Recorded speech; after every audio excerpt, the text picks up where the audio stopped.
जंगल में 2 दिन से लगातार तेज बारिश शुरू है। सारे पंछी अपने अपने घोंसले में बैठकर बारिश का मजा ले रहे हैं। जिन पंछियों के घोंसले पक्के हैं उनके लिए बारिश बहुत अच्छी है, लेकिन जिनके घोंसले कमजोर और बिना छत वाले हैं उनके लिए ये बारिश जरा भी अच्छी नहीं है। माँ, ये बारिश कितनी अच्छी होती है। मुझे खिड़की से बारिश देखना बहुत अच्छा लग रहा है। माँ, मुझे बहुत ठंड लग रही है। बारिश अपने जोरों पर थी। देखते ही देखते बारिश का पानी जंगल में जमा हो रही था। जैसे जैसे बारिश तेज होती गई, बारिश का पानी पंछियों के घोंसलों तक पहुंचने लगा। अरे बाप रे, अब तो बारिश का पानी मेरे घोंसले तक आ गया। मुझे जल्दी से बाहर निकलना होगा। जैसे ही रानू चिड़िया अपने घोंसले से बाहर आ गई, उसका घोंसला पानी में बह गया। पता नहीं ये बारिश कब रुकेगी। मैंने घर में जो अनाज जमा करके रखा था वो भी अब खत्म हो रहा है। तभी वहाँ पर मुनमुन कबूतर आ जाती है। अरे मुनमुन, इतनी तेज बारिश में तुम यहाँ कैसे? अरे लाडो, क्या तुम्हें नहीं पता? अभी थोड़ी ही देर में जंगल में बहुत बड़ा तूफान आने वाला है। उसमें हम सभी पंछियों के घोंसले डूब जाएंगे। चलो यहाँ से, हम सभी को किसी सुरक्षित जगह पर जाना होगा। जब तक ये बारिश चलेगी हम सब वहीं पर रहेंगे। मुनमुन बहन, मैं मेरे अंडे को छोड़कर कैसे आ सकती हूँ? लाडो, अगर तुम अभी यहाँ से बाहर नहीं आई तो तुम इस बड़े तूफान में फंस जाओगी। तुम एक काम करो, ये अंडा साथ लेकर चलो। थोड़ी ही देर में लाडो के भी घोंसले में पानी जमा होने लगता है। अरे बाप रे, अब तो हमें बाहर निकलना ही पड़ेगा। लाडो अपने अंडे को अपने पंजों में पकड़कर घोंसले से बाहर आ जाती है। जैसे ही दोनों बाहर आ गई, घोंसला बाढ़ की पानी में बह गया। अरे बाप रे, अच्छा हुआ हम समय रहते ही बाहर आ गए। कालू कौवा भी अपने घोंसले से बाहर आ गया था। कालू कौवा लाडो और मुनमुन के पास आ ही रहा था। तभी लाडो के पंजों से अंडा फिसल जाता है और बाढ़ की पानी में गिर जाता है। जैसे ही कालू ने देखा कि अंडा पानी में गिर गया है, कालू उसे पकड़ने के लिए बाढ़ की पानी में खुद जाता है। कालू ने अंडे को पानी से बाहर निकालने की बहुत कोशिश की, लेकिन पानी का बहाव बहुत ज्यादा था। देखते ही देखते अंडा बहुत दूर चला जाता है। कालू कौवा लाडू के पास आ जाता है। मुझे माफ कर दो लाडो, मैं तुम्हारे अंडे को नहीं बचा पाया। जब तक बारिश चलती रही, सारे पंछी जंगल के बाहर वाले एक गुफा में रहने लगे। कुछ दिनों बाद बारिश कम हो गई। जंगल में बाढ़ का पानी भी धीरे धीरे उतरने लगा। एक एक करके पंछी जंगल में वापस आने लगे और अपना अपना घोंसला फिर से बनाकर रहने लगे। अरे मेरे बेटे, क्या हुआ? मम्मा, दूसरे जंगल से हमारे जंगल में एक नया पंछी का बच्चा हमारे साथ खेलने के लिए आता है। हम दोनों दोस्त बन गए थे, लेकिन आज उसने मेरे साथ झगड़ा किया और मुझे मारा भी। अरे अरे, कौन है वो बदमाश बच्चा जिसने मेरे लाडले बेटे को मारा? चल मेरे साथ, मैं अभी उसे बताती हूँ। नहीं मम्मा, वो मेरे साथ झगड़ा करके अपने जंगल लौट गया। जग्गू मेरे बेटे, तुम चिंता मत करो, अब इस बार वो बदमाश बच्चा जंगल में वापस आएगा। मैं उसका अच्छे से समाचार लूंगी।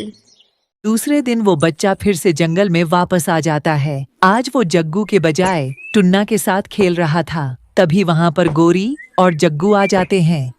मम्मा, यही है वो जिसने मेरे साथ कल झगड़ा किया था। क्यों रे बदमाश, एक तो तू दूसरे जंगल से आता है और हमारे बच्चों के साथ झगड़ा करता है। क्यों मारा मेरे बेटे को? नहीं आंटी, मैंने आपके बेटे को नहीं मारा, उल्टा उसी ने मेरे साथ कल झगड़ा किया और मुझे मारा। ये देखिए, मेरे सिर पर चोट भी आ गई है। मम्मा, ये झूठ बोल रहा है। तुम्हारे माँ बाप कहाँ है? मुझे उनके पास लेकर चलो। मैं उनसे तुम्हारी शिकायत करती हूँ। मेरे माँ बाप नहीं है, मुझे बचपन से मेरी दादी ने संभाला है। अब तुम इस जंगल में खेलने के लिए नहीं आओगे। चलो जाओ यहाँ से, भागो यहाँ से। तभी वहाँ पर लाडो चिड़िया आ जाती है। अरे अरे गोरी, तुम क्यों इस बेचारे बच्चे को डांट रही हो? बेचारा और ये? अरे लाडो बहन, तुम्हें नहीं पता, ये दूसरे जंगल से आकर हमारे जंगल के बच्चों के साथ झगड़ा कर रहा है, हमारे बच्चों को मार रहा है। क्या तुम ऐसा कर रहे हो? नहीं नहीं आंटी, मैं ऐसा नहीं करता। उल्टा इस जंगल के लड़के मेरे साथ बुरा बर्ताव करते हैं। मैं जिस जंगल में रहता हूँ वहाँ पर मेरा कोई दोस्त नहीं है, इसलिए मैं यहाँ पर आता हूँ। जग्गू, चलो यहाँ से, अब तुम इस बदमाश बच्चे के साथ नहीं खेलोगे। गोरी और जग्गू वहाँ से चले जाते हैं। तभी वहाँ पर कालू कौवा आ जाता है। अरे लाडो, तुम यहाँ पर क्या कर रही हो? क्या तुम्हें अपना नया घोंसला नहीं बनाना? मैं लकड़ियाँ लाने के लिए बाहर आई हूँ कालू भैया। तभी कालू की नजर उस बच्चे पर पड़ जाती है। कालू एक बार के लिए उस बच्चे को देखता है और एक बार के लिए लाडो की तरफ देखता है। अरे कालू भैया, क्या हो गया? कहाँ खो गए? लाडो, तुमने ये बच्चा देखा? ये बिल्कुल तुम्हारी तरह दिखता है। हाँ कालू भैया, अगर उस तूफान ने मेरा अंडा ना बेचा तो मेरा भी बच्चा आज इसके जैसा होता।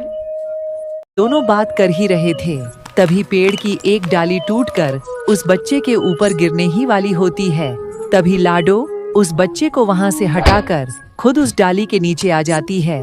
लाडो डाली के नीचे फंस जाती है। कालू वहाँ से मदद लाने के लिए चला जाता है। तभी वहाँ पर उस बच्चे की दादी आ जाती है।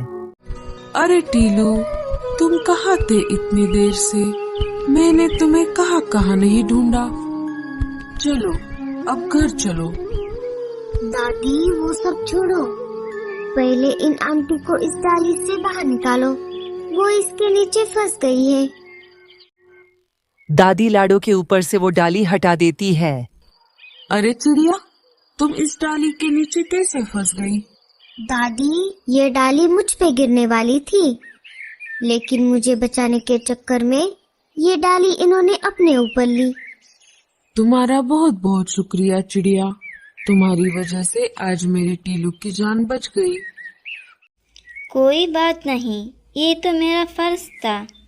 दादी, एक बात बताइए, आपको ये चिड़िया का बच्चा कहाँ पर मिला?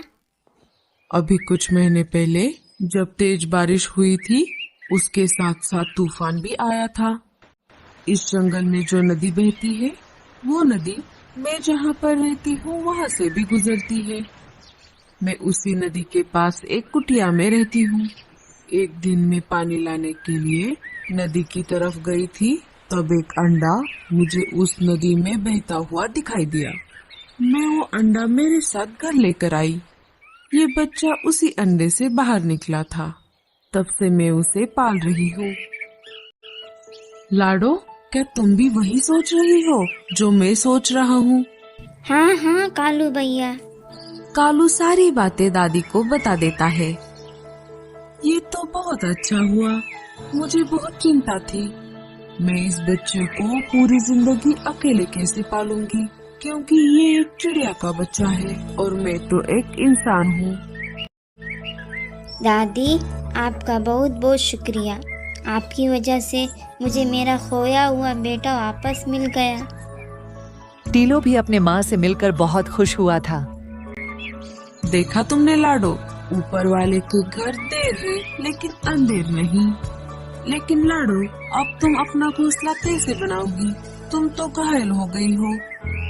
कोई बात नहीं चिड़िया, मैं तुम्हारी मदद करूँगी। चिड़िया, इस शीशी में जो पानी है वो कोई मामूली पानी नहीं है। इस पानी को तुम जिस किसी भी चीज पर छिड़कोगी वो अपने आकार से 100 गुना ज्यादा बड़ा हो जाएगा। अब मैं चलती हूँ। मैं तुम सबसे मिलने के लिए दोबारा आऊंगी। दादी को टीलू को छोड़कर जाने का मन नहीं कर रहा था, लेकिन फिर भी वो दिल पर पत्थर रखे वहां से चले गए।